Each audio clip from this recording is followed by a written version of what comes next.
As many of you know, North Florida is deep rooted in the forestry industry. That has been the heart and soul of areas like Taylor County and Dixon County, Florida for many years. Today we're going to visit a place called Forest Capitol Hall Museum. Many of you may be familiar with it, where the Florida Forest Festival is held annually. On site is not only a museum dedicated to the forestry history of this area and products that are produced from that, but also there's a complete cracker homestead that is local history here as well. In 1965, Congressman Don Fuqua claimed Taylor County to be the tree capital of the South. To commemorate this great honor, they built Forest Capitol Museum State Park. It opened its doors in 1968. Its goal was to educate visitors about Florida's forest history and industries and all things related to forestry. There's a lot of exhibits here based around the turpentine industry, the logging industry, products that are made from forestry products. Really cool diorama. You're gonna love that. I'll show you that. I have done a video on this on one of the other channels, but I wanted one for this channel. Out behind it is a cracker museum, a full-scale cracker house and outhouses, everything. We'll look at that. I think you'll really enjoy today's video. We're gonna go over and check it out. I'm really excited to show you this museum and the cracker house that's there. Sit back, get comfortable, get you a cold drink, some snacks, and let's go take a little trip. Check it out.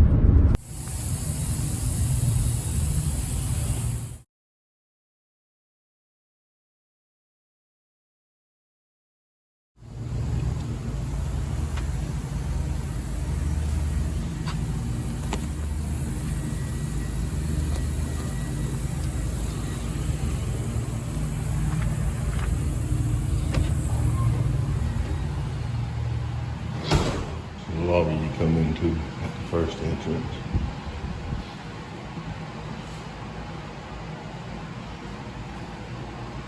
A few items that's made from forestry products.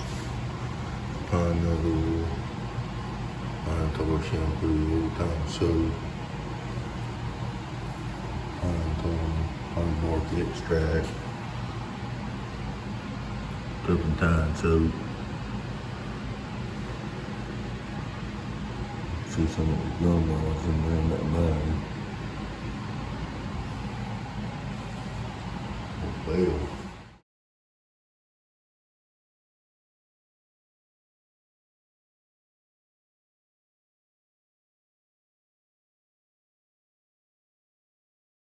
And as you come out of this foyer, come into the next, we're gonna walk into the actual museum. If you notice along the way, got those blocks, those block right here, blocks showing you some of the pine cones. Little big ones. Out here on this side, we got a representation of a cat face. Used to chomp that tree. You'll see more of that inside. Drain down these rails and into these cups. Beautiful day here. They're doing some mowing.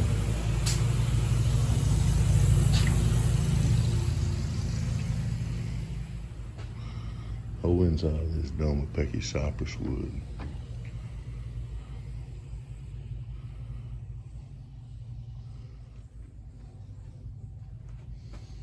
That's pretty cool.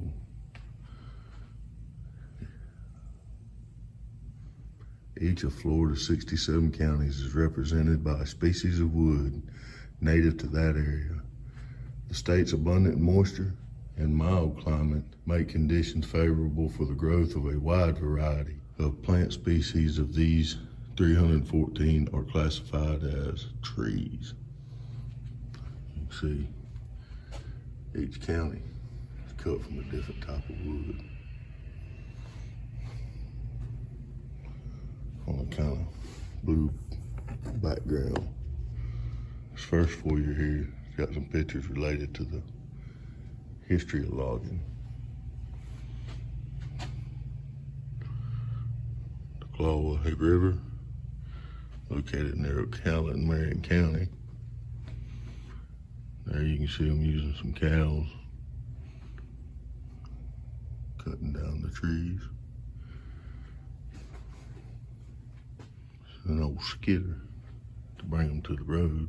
I believe that to have been a steam skidder.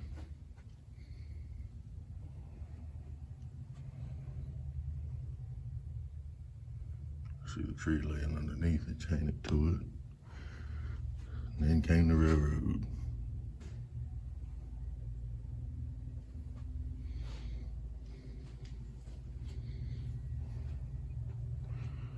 This was actually a local mill here to Taylor County, Burton Schwartz. Kind of get over here to the side.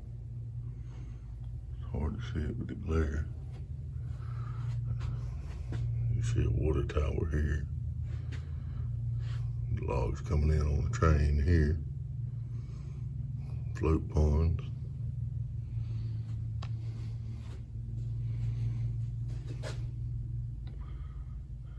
Different pine cones off of different breeds of trees. Look at that one.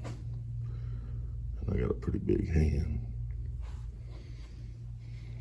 You got some literature telling you about the evolution of the trees in our area.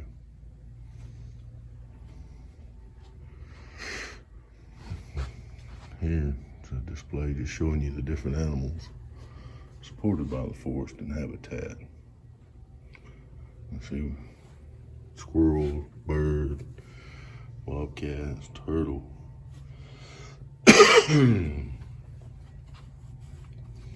snake, baby deer, right behind the palmetto. A lot of literature in here tell you about the history. Telling you about controlled, managed burning. Look at the woodwork in the building itself.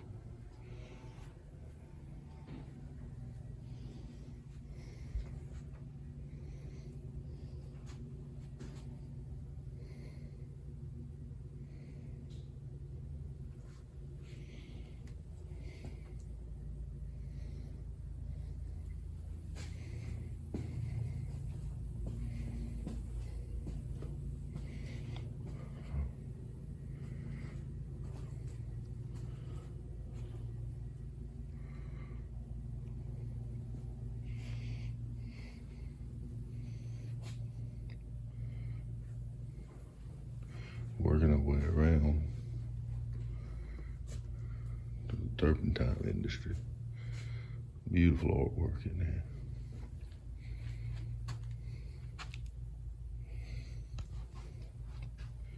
There's another display with animals in it.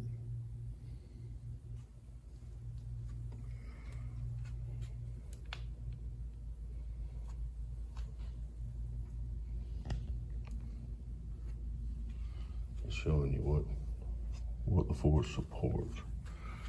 That old moccasin.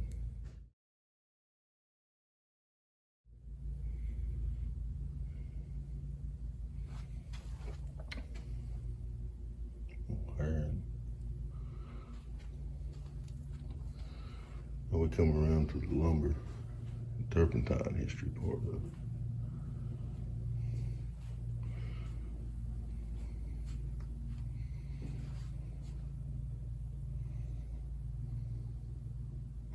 Telling you about the early logging, sawmills. When they first come in, it was virgin timbers.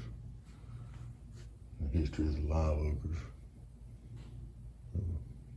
This oak was used in this area a lot for the front and bows of ships because of the strength in it. There's your perfect demonstration of your cat faces. Showing you what they used from the early 1900s. Most of you are familiar with that in the turpentine industry if you watch very many videos. Switched over from the cups to the tins because of cost. There's 3 generations there. Originally, they just start in the 1700s, chop a bowl into the tree and collect the resin. Then they went to these hardy cups, drained down into the hardy cups. Then as time changed to become easier and simpler, and more cost effective with these tin type cups.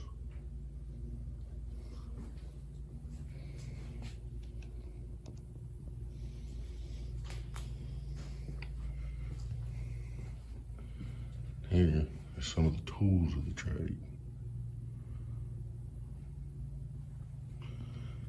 This is the different type of cups that was experimented and used.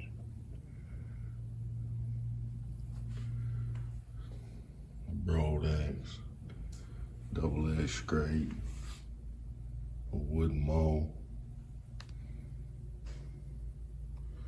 box axe, double-edged scrape iron, dip spoons, wood pullers, different tools of the trade at turpentine.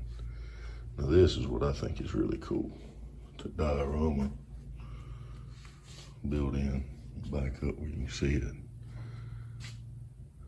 Kind of showing you the process of turpentine. In a full-scale model. You can see where they would start making the chops in the tree. Tools in there. Collecting it in the cups. And he's collecting the cups and putting it in the wooden barrels. Wooden barrels are being shipped over to the turpentine steel area. Turpentine's being rolled up.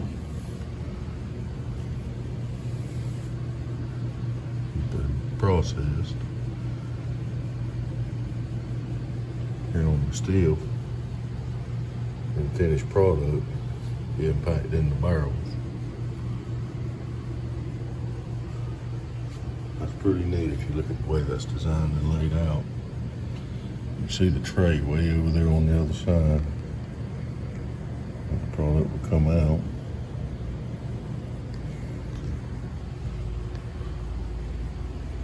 Really neat display. Really well put together too, a lot of detail in that.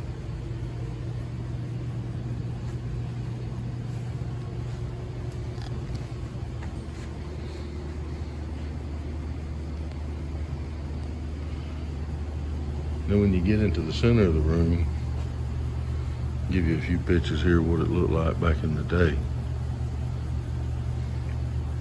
This is present day what the center of the room looks like. We're back up. It's kind of an octagon building. And then you have the skylight that looks down. This is what it looks like in present day.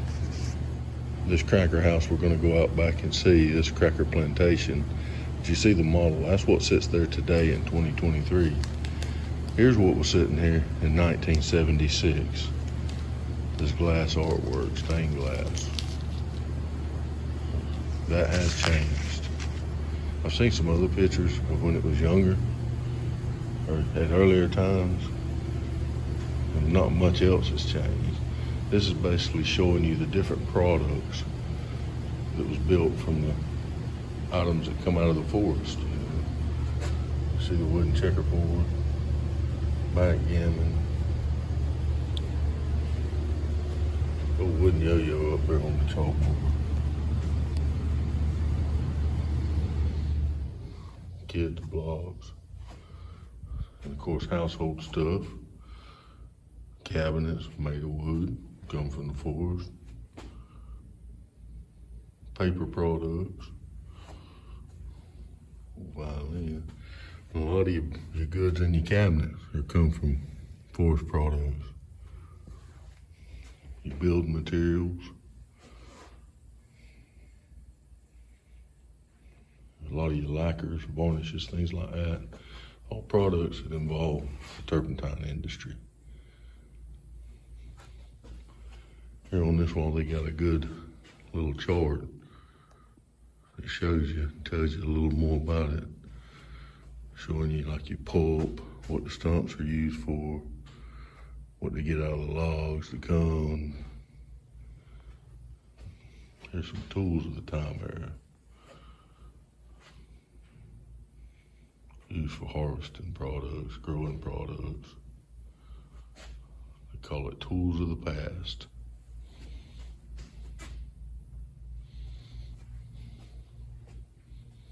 And little crosscut saws. See if we can get over here. That old crosscut saw, that's probably 7 foot long, maybe 8 foot. That's how you'd have cut them back then. More hardy cups down there in the corner. Hi, I'm Terry Tree. You may wonder how just one tree can make a difference in a forest. You may also wonder how just one person can make a difference for the forest, or the rivers, or the air and ocean. Well, let's take a minute to talk. One tree can provide shelter for dozens of different kinds of animals. One tree provides seeds from nuts or cones to create many new trees. Even a dead tree can be used by animals like fox squirrels and birds like woodpeckers for nesting and raising their young. One tree here and one tree there combine together to make a forest. And the forest is home to many kinds of plants and to creatures both large and small. Sometimes a forest is just a lovely thing to see or even to listen to. The next time you're in a forest on a windy day, just listen to the wind blow through the leaves and pine needles. It's a song that only a forest can sing. And speaking of wind, which is moving air, the air or oxygen that we breathe is a product of green plants, and forests are constantly producing this oxygen. The trees breathe in the carbon dioxide that you exhale, and the trees exhale oxygen for you to breathe. So you can see that we really do need each other. There are some other ways that you can help make a difference for the forest and for other natural habitats that surround us. You can begin by spending time outdoors and by using your eyes, ears, nose, and sense of touch to explore and appreciate the great variety and beauty around you. Then read, ask questions, take classes on science and nature, and learn everything you can about the way that all the different parts of nature work together to create an environment that allows us all to live. Finally, take personal responsibility for wise use of nature's gifts. Use only the amount of water you really need to keep harmful chemicals or garbage from being disposed of improperly, and be sure to recycle. The Florida Park Service is always busy giving people a place to get to know the outdoors better while also working to preserve and restore forests, rivers, springs, and other habitats that plants, animals, and humans need to survive. There are many state parks in Florida, each with its own special story to tell. I hope you've enjoyed your visit to this park, and will go to see my friends in other parks soon. And this is the Cracker Homestead we're about to go out back and see. All the tools of the trade. See the syrup kettle in the middle, outhouses. If you're familiar with the Cracker style home living, the kitchen was always built separate from the rest of the house. So let's go out back now and see this Cracker Homestead. When you come, you just come out of the museum, and the Cracker House is on the same piece of land. Now this Cracker House homestead was built by Wiley Washington Whidden in 1864. It was his family homestead. On site is a sugarcane press, the sugarcane cooking processing area, several barns, outhouse, smokehouse. Really well put together, donated by the descendants of Mr. Whidden. Really, really sweet. See the kitchen built off behind it. Keep in mind as we walk and look at the old Cracker House and the outbuildings around it. Back in that time, you didn't just run down to the store and buy what you needed.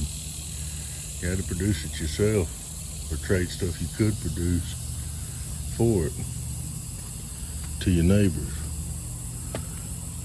You see the front porch? Wide open front porch. And here we have a room on either side with the breezeway through the center and the kitchen off the end.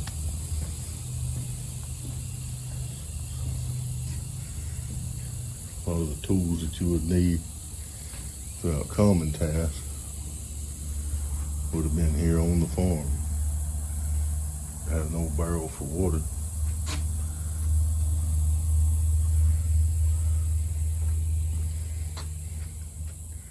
Simple fireplace. Little armoire. You don't see much of that anymore.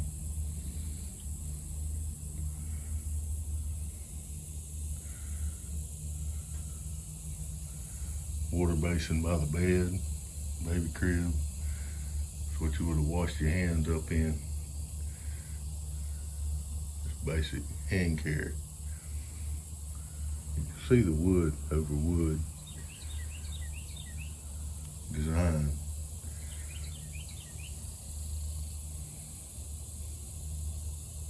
Basic floor design, wood.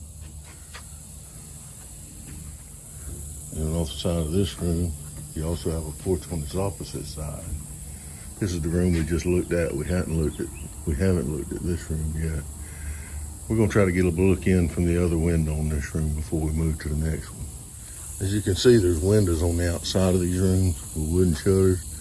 What would have allowed is the breezeway pulled breeze through to draw air in through the windows. There was no air conditioning back then. Everything you'd have had would have been manual. No butter churn. You'd have had to build it yourself, no doubt. Also a window on this side. I guess that would be an organ. I'm not really familiar with musical instruments much. Let's step back up and see the other room. It's the room we just looked at. We're standing on the front porch. Let's look at this room here on the right.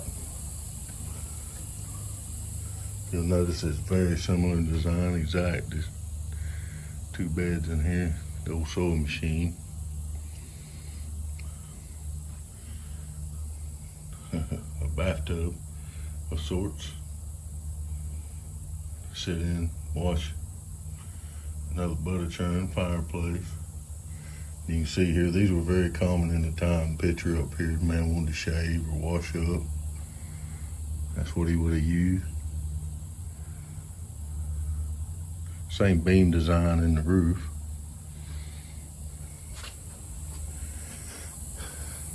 The offset kitchen was very common in this time era.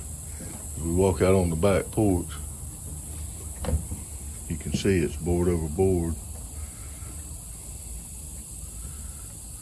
There's tools that they would have needed to cut and build and maintain these homes.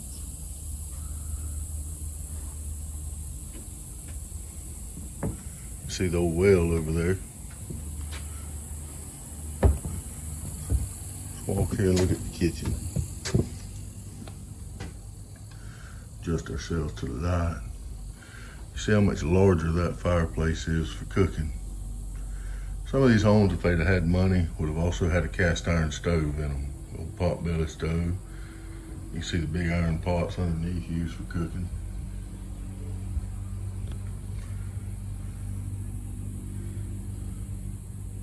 Different dishes and dinnerware and churns.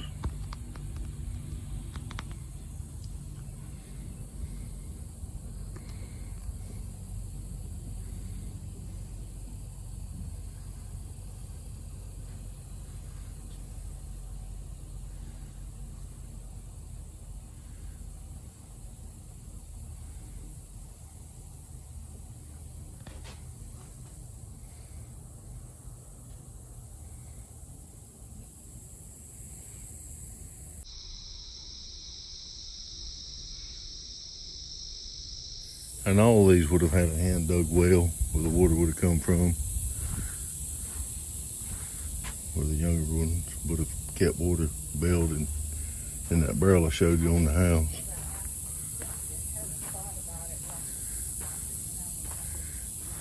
Grapevine, like I said, they'd produced all the food they needed. Now, outhouse. You'd have had to make a 200-yard trip across here. Use the bathroom at night.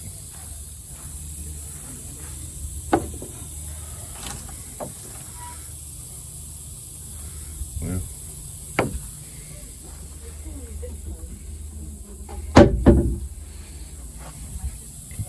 that would have been your outhouse. And that would have been your wiping material right there. Corn cobs.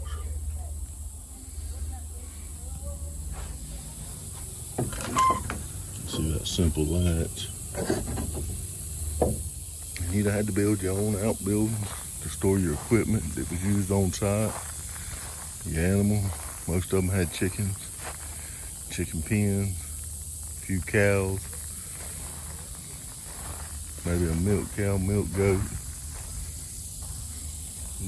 Most all these southern homes messed with cane, sugar cane. Sugar cane was a great asset. Not only did they get their syrup from it, they got a lot of their sugar and sweeteners, things that they needed. They all served a purpose. About 98 degrees today. Wind's blowing. We're sitting on the front porch of a mid-1860s cracker home, feeling the breeze here in North Florida. Well, that'll pretty much conclude our tour for today. As you can see, they had a pretty rough life, a lot simpler life, but a pretty rough life. Between the cracker home and the museum, this is a place well worth stopping if you're in the area. If you're familiar with the Florida Forest Festival, some people know it as the Pine Tree Festival. They also hold the King Tree Parade here in our town. This is located on the same grounds where they have the Forest Festival. A lot of people don't know it's here. It's not really well marked from the road. You drive right by it and don't realize it. Or you can walk the festival and never see it tucked over here in the corner. I've actually talked to people that's been coming to the Taylor County Forest Festival for 10 years that didn't even realize this was here. Pretty neat little episode here. I hope you've enjoyed it. They do a lot of living history here. Used to. It hadn't been as much lately, but usually around the festival they'll have women and men dressed in era clothing, and they'll be here doing events. Usually out in front of it on the festival day they have some living history. The local SCV sets up a demonstration. They show a few things from the Civil War era period. So if you're in this area, any time of year is a good time to stop, but especially during the festival. Come over and check it out. Look at the living history that goes on. The living history that goes on here, and they're showing you and dressed in period clothing and showing you how it's done. Definitely stop by on the front. They have the Sons of Confederate Veterans. They'll give you a little demonstration of what Civil War life was like for a soldier during the Civil War. So really cool, really interesting. Definitely stop by and check it out. I appreciate y'all joining me, and I'll see you on the next little trip.